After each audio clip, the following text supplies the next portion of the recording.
Saya Rifa Isnawati dari UPT SD Negeri 228 Gresik, CGP Angkatan 6 akan menyampaikan koneksi antar materi, kesimpulan dan redaksi filosofis Ki Hajar Dewantara modul 1.1. Kesimpulan filosofis Ki Hajar Dewantara.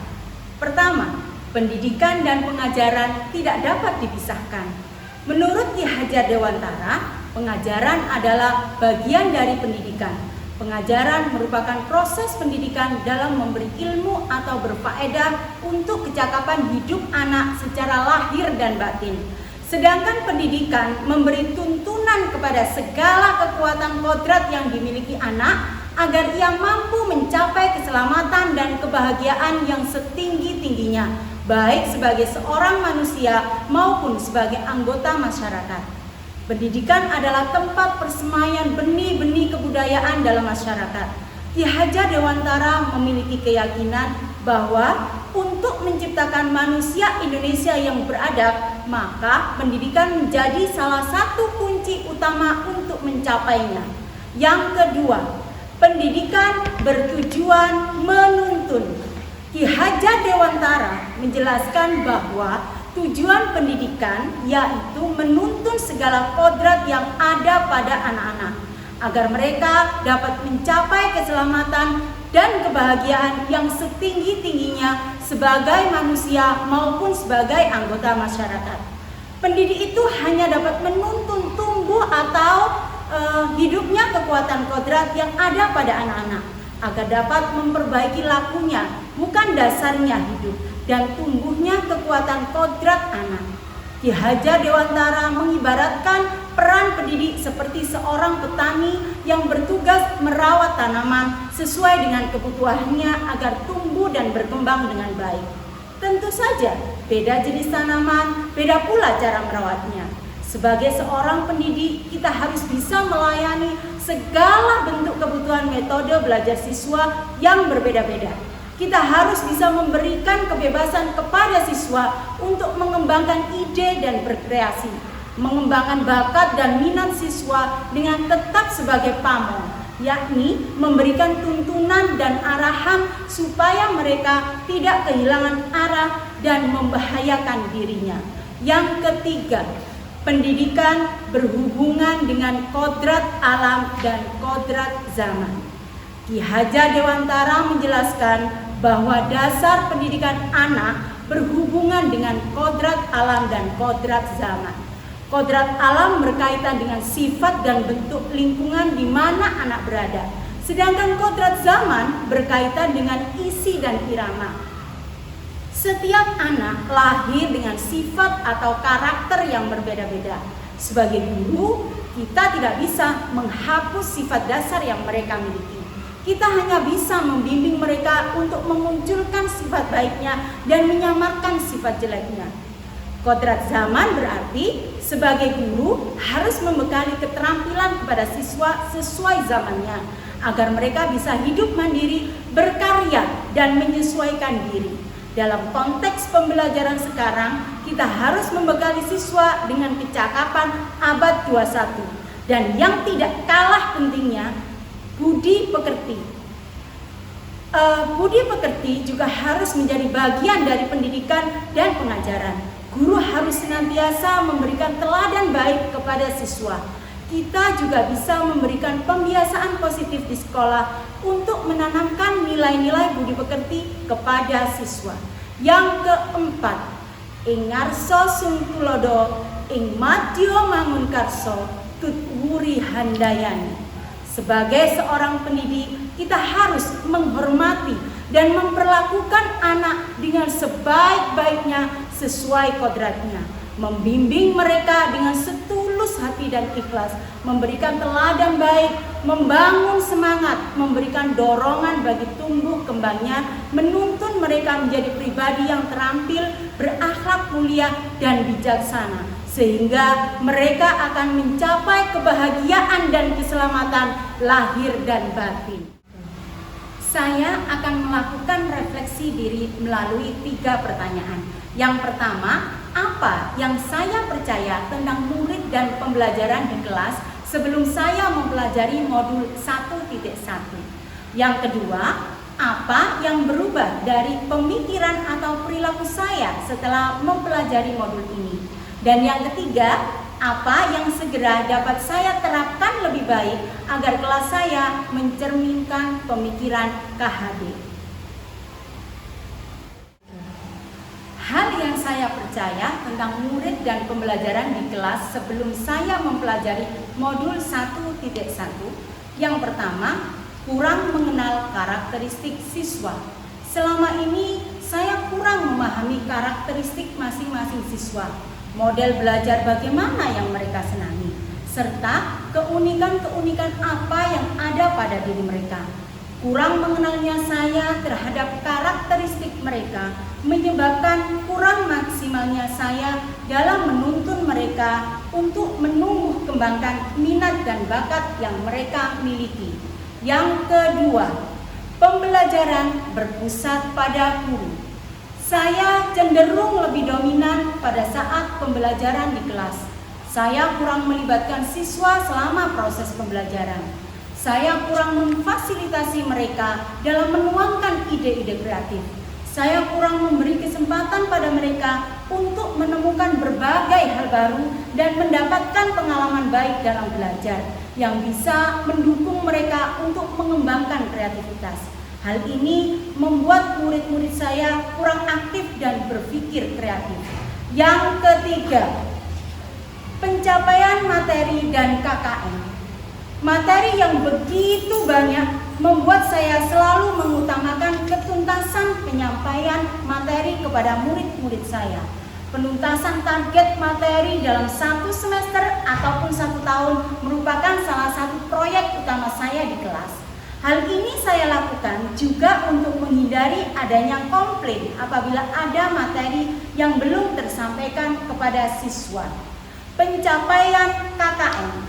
Selama ini KKM menjadi tolak ukur dalam keberhasilan pembelajaran saya. Sering saya menganggap bahwa diri saya gagal dalam mengajar dan mendidik apabila siswa saya tidak mencapai KKM. Pencapaian aspek kognitif atau pengetahuan menjadi hal utama dan pertama dalam proses pembelajaran. Yang keempat, rendahnya motivasi siswa dalam belajar. Sering terlihat bahwa murid saya kurang bersemangat pada saat pembelajaran berlangsung. Tak sedikit dari mereka yang sering meletakkan atau menyandarkan kepalanya di meja dan tidak merespon pada apa yang saya sampaikan. Tak sedikit dari mereka juga ogah-ogahan dalam menyelesaikan tugas yang diberikan. Sehingga terkadang saya emosi dan marah melihat suasana yang seperti ini. Yang kelima, fokus utama pembelajaran adalah pemahaman siswa terhadap materi. Selama ini, membuat siswa saya paham terhadap materi adalah fokus utama saya. Tanpa menyeimbangkan pendidikan karakter mereka, siswa mengerti apa yang diajarkan menjadi target utama saya pada proses pembelajaran. Saya belum menyadari bahwa menumbuhkan nilai-nilai kemanusiaan pada diri mereka merupakan hal yang juga amat sangat penting selain mentransfer ilmu kepada siswa. Perubahan dari pemikiran atau perilaku saya setelah mempelajari modul ini adalah yang pertama, mengenal karakteristik siswa. Mengidentifikasi serta memahami karakteristik siswa merupakan hal yang harus saya lakukan pada proses pembelajaran. Jika saya sudah memahami karakteristik masing-masing siswa, maka saya bisa mengetahui model pembelajaran yang bagaimana yang sesuai untuk siswa tersebut. Siapa yang cenderung mempunyai gaya belajar secara visual, audio, atau kinestetik, sehingga seluruh siswa bisa belajar sesuai dengan karakteristiknya masing-masing. Dengan begitu, mereka akan merasa nyaman selama pembelajaran berlangsung. Yang kedua, melakukan pembelajaran yang berpusat pada siswa. Saya harus menjadi fasilitator untuk siswa saya. Saya harus memberi ruang bagi mereka untuk menggali dan mengembangkan potensi yang mereka miliki. Saya harus memberikan kesempatan mereka untuk memperoleh pengalaman yang baik selama proses pembelajaran berlangsung. Memberi kesempatan mereka untuk mengemukakan ide dan pendapat. Memberi kebebasan berkreasi dan berinovasi. Selama pembelajaran mereka adalah aktor utama di kelas dan saya hanyalah aktor pendukung yang membimbing dan mengarahkan mereka. Yang ketiga, melakukan pembelajaran yang menyenangkan. Suasana pembelajaran yang nyaman dan menyenangkan adalah impian setiap anak. Saya harus bisa menciptakan suasana dan kondisi tersebut, yakni dengan menciptakan pembelajaran yang interaktif dan melakukan pembelajaran learning by playing, belajar dengan bermain. Anak-anak SD identik dengan bermain.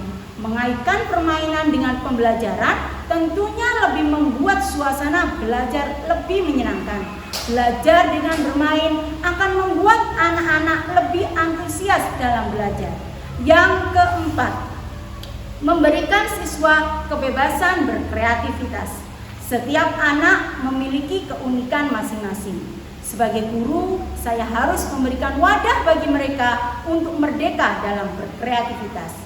Mereka bisa berkreativitas sesuai minat dan bakat yang mereka miliki. Dengan menuntun dan tidak membatasi mereka dalam berkreasi, tentunya membuat pembelajaran menjadi luar biasa. Dan percayalah, kreasi-kreasi yang mereka hasilkan akan bisa membuat kita takjub dan bangga. Hal yang segera dapat saya terapkan agar kelas saya mencerminkan pemikiran KHD yaitu yang pertama, memahami karakteristik siswa. Saya akan mengenali lebih dalam karakter siswa, baik sifat maupun lingkungan keluarganya dengan menjalin komunikasi atau sharing dengan orang tua.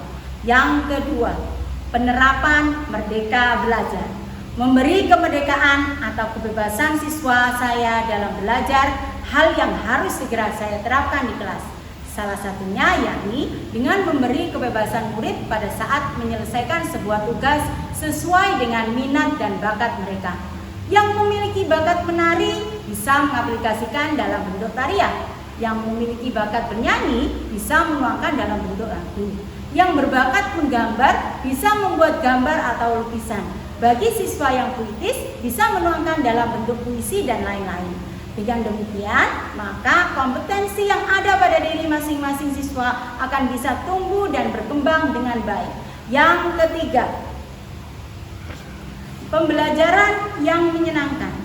Saya akan menciptakan suasana pembelajaran yang menyenangkan di kelas, seperti menggunakan media pembelajaran yang bervariasi berupa gambar, visual ataupun audio, memasukkan unsur permainan ke dalam pembelajaran seperti permainan tradisional. Dengan permainan tradisional, selain menyampaikan pembelajaran melalui permainan, saya juga bisa mendidik siswa untuk melestarikan kebudayaan. Yang keempat, menjadi pamong menuntun siswa. Sebagai guru, saya akan menuntun siswa saya sesuai kodratnya, sesuai minat dan bakatnya. Bukan menuntut mereka untuk menjadi yang saya inginkan. Saya akan memberikan kebebasan mereka dalam menuangkan segala ide dan kreativitas. Saya akan lebih sabar dan ikhlas dalam membimbing mereka, memaafkan dan mengarahkan apabila mereka melakukan sebuah kesalahan, memberikan teladan yang baik dalam mengembangkan budi pekerti mereka, mendidik melalui kegiatan pembiasaan positif di sekolah untuk menanamkan nilai-nilai budi pekerti kepada mereka, seperti pembiasaan mengucap dan menjawab salam, mengucapkan istighfar jika berbuat dan berkata salah, membudayakan kata tolong, maaf, dan terima kasih, dan lain-lain. Demikian pemaparan dari saya, semoga bermanfaat dan mohon maaf apabila ada kekurangan. Salam bahagia, salam guru penggerak, guru bergerak Indonesia maju.